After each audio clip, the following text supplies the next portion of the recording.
রাজধানীর মিরপুর ১২ নম্বর কালশী রোডে বিবাহ বাড়ি কমিউনিটি সেন্টারের আগুনের ফায়ার সার্ভিসের প্রায় ২ ঘন্টার চেষ্টায় নিয়ন্ত্রণে এসেছে আগুন। এ বিষয়ে বিস্তারিত জানাতে আমাদের সাথে যুক্ত হচ্ছেন সহকর্মী হাসিব পান্থ।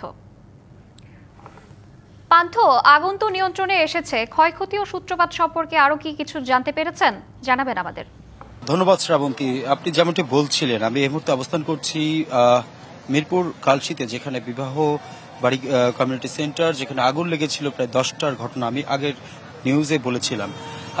আপনি যে বিষয়টি বললেন যে এখন পর্যন্ত আসলে যে আগুনের সূত্রপাত কিংবা আগুনের ক্ষয়ক্ষতির পরিমাণ, সে বিষয়টি কিন্তু আসলে জানা যায়নি। তবে আমরা একটু যদি ভবনটিকে দেখাই, যে প্রায় ভবনের এখনো কিন্তু বেশ ধোঁয়া উঠছে, যদিও ফায়ার সার্ভিস থেকে বলেছেন যে আসলে আগুন নিয়ন্ত্রণে আনতে পেরেছেন, তবে নির্বাপনের বিষয়টি তারা এখনো কিন্তু চেষ্টা করে যাচ্ছেন। তবে আজ 10টার পরবর্তীতে যখন আগুন লেগে যায়, প্রাথমিক অবস্থায় জানানো হয় ফায়ার সার্ভিসকে, প্রথমে পল্লবী ফায়ার স্টেশন থেকে, পরবর্তীতে মিরপুর ফায়ার স্টেশন থেকে একে একে প্রায় 7টি ইউনিটের প্রায় 2 ঘন্টা শ্বাসরুদ্ধকর একটি পরিস্থিতিতে নিয়ন্ত্রণে আনতে সক্ষম হয় মিরপুরের এই বিবাহ বাড়ি কমিউনিটি সেন্টারের 6ষ্ঠ তলার আগুনটি। তবে যেই ভবনটির যেই তলাতে আগুন লেগেছে, সেখানে স্থানীয়রা অনেকে বলছে গার্মেন্টস ছিল, আবার যারা ভিতরে কাজ করেছে, আগুন নেভানোর কাজ করেছে ফায়ার সার্ভিস, তারা জানিয়েছেন কিছু আসবাবপত্র কিংবা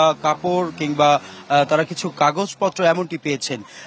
সব মিলিয়ে আসলে আগুনের সূত্রপাতটি কিভাবে হয়েছে সে বিষয়টি কিন্তু আমরা জানতে পারিনি। তবে প্রশ্ন রেখেছিলাম ফায়ার সার্ভিসের উপর যিনি দায়িত্বে ছিলেন, তিনি এমনটি জানিয়েছেন যে আসলে এই বিষয়ে ভবনের যিনি মালিক তার কোনো এখনো খোঁজ পাননি, তবে তারা তদন্ত করছেন। তদন্ত সাপেক্ষে হয়তোবা তারা জানতে পারবেন যে আসলে আগুনের সূত্রপাত কি ফায়ার সার্ভিস শর্ট সার্কিট কিংবা অন্য কোনো মাধ্যমে হতে পারে কিনা। তবে সব মিলিয়ে যদি বলতে চাই যে এখন পর্যন্ত আসলে আগুন অনেকটাই নিয়ন্ত্রণে এসেছে, তবে এখনো কিন্তু স্থানীয় যারা রয়েছেন আতঙ্কে রয়েছেন।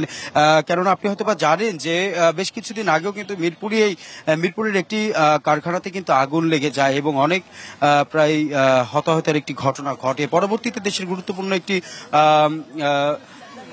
শিল্প কারখানাতেও কিন্তু আসলে আগুন লেগে যায়। শ্রাবন্তী, আমি সর্বশেষ জানাচ্ছিলাম কিন্তু আসলে মিরপুর থেকে, যেখানে জানানোর চেষ্টা করছিলাম যে এখনো কিছু মানুষ আতঙ্কে রয়েছে, যেহেতু একই ঘটনা পুনরাবৃত্তি ঘটছে পরপর। সব মিলিয়ে আপনি যে বিষয়টি প্রশ্ন রেখেছিলেন যে আগুন নিয়ন্ত্রণের যে বিষয়টি, তবে আগুন নিয়ন্ত্রণে আনতে পেরেছে, সক্ষম হয়েছে, তবে নির্বাপনের প্রচেষ্টা চলছে ফায়ার সার্ভিসের এখনো।